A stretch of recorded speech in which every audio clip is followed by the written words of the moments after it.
১৯৪৭ সাল ব্রিটিশ শাসন থেকে মুক্ত হয়ে জন্ম নিল দুটি নতুন রাষ্ট্র, ভারত এবং পাকিস্তান। কিন্তু জন্মের পরপরই পাকিস্তান রাষ্ট্রটি যে সবচেয়ে বড় চ্যালেঞ্জের মুখোমুখি হল, তা কোনো বহিঃশত্রুর আক্রমণ ছিল না, সেটি ছিল ভাষার প্রশ্ন। আজকের ভিডিওর শিরোনাম দেখে অনেকেই হয়তো অবাক হয়েছেন, কেন উর্দুই অবিভক্ত পাকিস্তানের একমাত্র রাষ্ট্রভাষা হবার যোগ্য?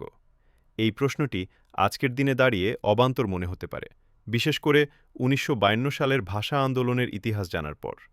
কিন্তু আজকের ভিডিওতে আমরা আবেগের জায়গা থেকে নয়, বরং ১৯৪৭ সালের প্রেক্ষাপটে দাঁড়িয়ে পাকিস্তানের প্রতিষ্ঠাতা এবং পশ্চিম পাকিস্তানের নীতি নির্ধারকদের চোখ দিয়ে পরিস্থিতিটি দেখার চেষ্টা করব। আমরা বোঝার চেষ্টা করব কেন তারা উর্দুকে একমাত্র রাষ্ট্রভাষা করার সিদ্ধান্তে অটল ছিলেন এবং তাদের সেই যুক্তির ভিত্তি কী ছিল। এবং ভিডিওর দ্বিতীয় অংশে আমরা মুদ্রার উল্টো পিঠটি দেখব। চলুন ইতিহাসের সেই উত্তাল সময়ে ফিরে যাওয়া যাক। আমি সবার কাছে অনুরোধ করব আজকের বিষয়টা বোঝার জন্য সম্পূর্ণ ভিডিওটি সবাই দেখবেন, তাহলেই বিষয়টা সবাই বুঝতে পারবেন। তো চলুন আমরা শুরু করি। পাকিস্তান সৃষ্টির সময় নীতি নির্ধারকদের সামনে রাষ্ট্রভাষা নিয়ে এক বিশাল ধোঁয়াশা ছিল। অবিভক্ত পাকিস্তানে ছিল একাধিক শক্তিশালী ভাষা: বাংলা, পাঞ্জাবি, সিন্ধি, পশতু এবং বেলুচি।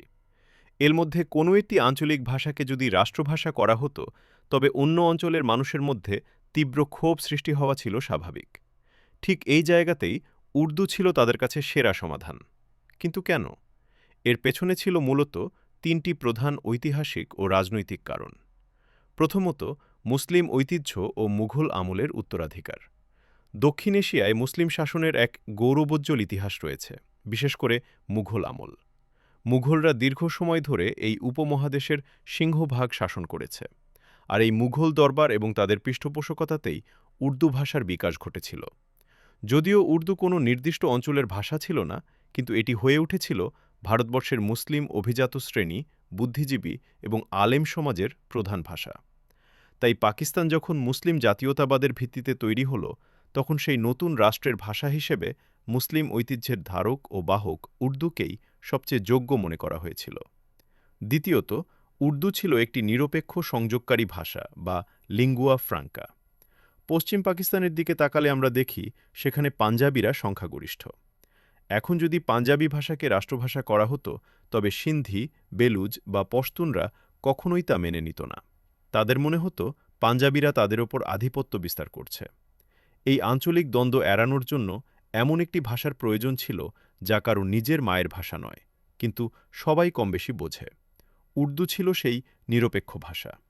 এটি পাকিস্তানের কোনো নির্দিষ্ট প্রদেশের নিজস্ব ভাষা ছিল না, তাই একে রাষ্ট্রভাষা করলে কোনো বিশেষ জাতিগোষ্ঠীর একক আধিপত্যের সুযোগ ছিল না। এটি ছিল সবার জন্য সমানভাবে প্রযোজ্য একটি ভাষা। তৃতীয়ত, ধর্মীয় শিক্ষা ও মাদ্রাসার প্রভাব। ঐতিহাসিকভাবেই উপমহাদেশের মাদ্রাসাগুলোতে শিক্ষার মাধ্যম এবং ইসলামী সাহিত্যের ভাষা হিসেবে উর্দুর ব্যাপক প্রচলন ছিল। পাঞ্জাব থেকে শুরু করে সিন্ধু, এমনকি বাংলার প্রত্যন্ত অঞ্চলের মাদ্রাসার ছাত্ররাও উর্দু জানত এবং বুঝত। ফলে পাকিস্তানের মতো একটি ধর্মভিত্তিক রাষ্ট্রে উর্দুকে রাষ্ট্রভাষা করলে তা সাধারণ মানুষের কাছে, বিশেষ করে ধর্মপ্রাণ জনগোষ্ঠীর কাছে দ্রুত গ্রহণযোগ্য হবে, এমনটাই মনে করেছিলেন নীতি নির্ধারকরা। অর্থাৎ ১৯৪৭ সালের প্রেক্ষাপটে দাঁড়িয়ে পশ্চিম পাকিস্তানের শাসকদের দৃষ্টিকোণ থেকে দেখলে জাতীয় ঐক্য ধরে রাখা এবং আঞ্চলিক বিভেদ মেটানোর জন্য উর্দুই ছিল একমাত্র যৌক্তিক এবং বাস্তবসম্মত সমাধান। তাদের যুক্তি ছিল একটি রাষ্ট্র, এক জাতি, তাই ভাষাও হতে হবে একটি। কাগজে কলমে এই যুক্তিগুলো খুবই শক্তিশালী। এই যুক্তিগুলো শুনলে মনে হতেই পারে আসলেই তো উর্দুই তো পাকিস্তানের একমাত্র রাষ্ট্রভাষা হওয়ার দাবিদার। কিন্তু এই যুক্তিগুলোর মধ্যেও একটা বড় ভুল ছিল। কী ভুল ছিল সেটা নিয়ে আমরা আলোচনা করব। সবচেয়ে বড় ভুলটি ছিল পাকিস্তানের মোট জনসংখ্যা ৫৬% যারা যে বাঙালি, তাদের ভাষা সংস্কৃতিকে পুরোপুরি অস্বীকার করা। পশ্চিম পাকিস্তানে যে জিনিসটা খাটে সেটা কি আসলে আমাদের বাংলাতে খাটে? আমরা এখন যুক্তিতর্ক দিয়ে সেটাই দেখব। প্রথমেই একটি ভুল ধারণা পরিষ্কার করা দরকার। ভাষা আন্দোলন কিন্তু উর্দুর বিপক্ষে ছিল না। বাঙালিরা কখনোই বলেনি যে উর্দু রাষ্ট্রভাষা হতে পারবে না। বাঙালিদের দাবি ছিল খুবই স্পষ্ট: উর্দু অন্যতম রাষ্ট্রভাষা হোক, তাতে আপত্তি নেই, কিন্তু পাকিস্তানের সংখ্যাগরিষ্ঠ মানুষের ভাষা বাংলাকেও রাষ্ট্রভাষার মর্যাদা দিতে হবে। বাঙালিরা উর্দুকে পাকিস্তানের বিভিন্ন জাতির মধ্যে যোগাযোগের মাধ্যম বা লিঙ্গুয়া ফ্রাঙ্কা হিসেবে মেনে নিতে প্রস্তুত ছিল, কিন্তু একমাত্র রাষ্ট্রভাষা হিসেবে নয়। কেন বাংলাকে রাষ্ট্রভাষা করার দাবিটি এত তীব্র ছিল? এর পেছনে ছিল অকাট্য কিছু ঐতিহাসিক ও বাস্তবসম্মত কারণ। প্রথম কারণটি হল বাংলা ভাষার বিকাশ ও অবস্থান। পশ্চিম পাকিস্তানের নীতিনির্ধারকরা বাংলাকে পাঞ্জাবি, সিন্ধি বা বেলুচি ভাষার সাথে গুলিয়ে ফেলেছিলেন। এখানেই ছিল তাদের বড় ভুল।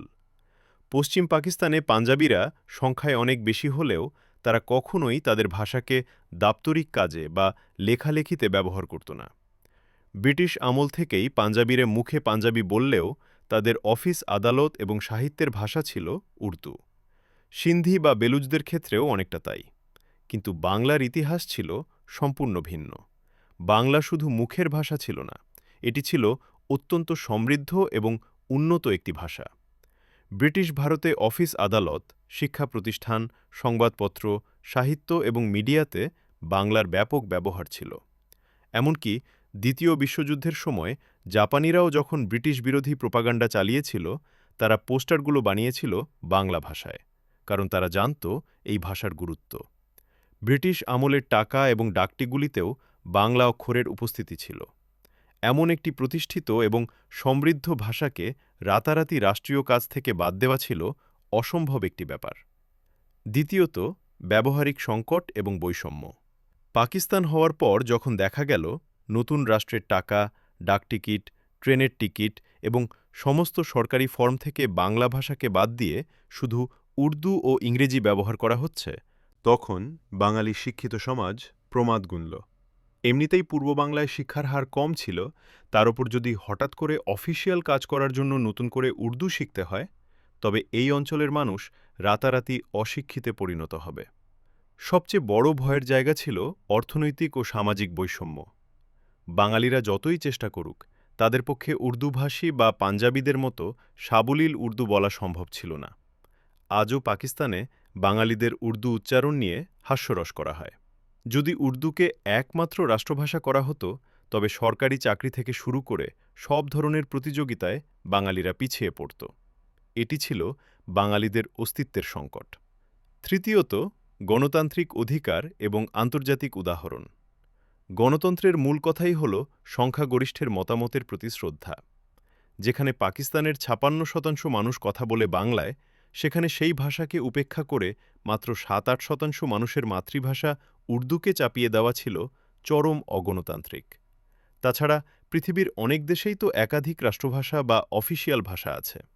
আমাদের পাশের দেশ ভারতেই তো বর্তমানে ২২টির বেশি সংবিধান স্বীকৃত ভাষা রয়েছে। তাহলে পাকিস্তানে কেন বাংলা ও উর্দু, এই দুটি ভাষা একসাথে রাষ্ট্রভাষা হতে পারবে না?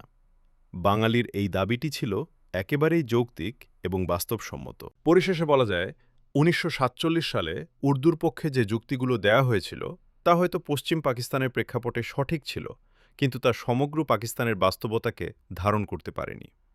আসলে পাকিস্তান রাষ্ট্রটির জন্মই হয়েছিল এক অদ্ভুত বৈপরীত্যের মধ্যে দিয়ে। ভৌগোলিকভাবে ২০০০ মাইলের দূরত্ব, মাঝখানে অন্য একটি বিশাল দেশ। দুই অঞ্চলের মানুষের চেহারা, খাদ্যাভ্যাস, সংস্কৃতি কোনো কিছুতেই মিল ছিল না।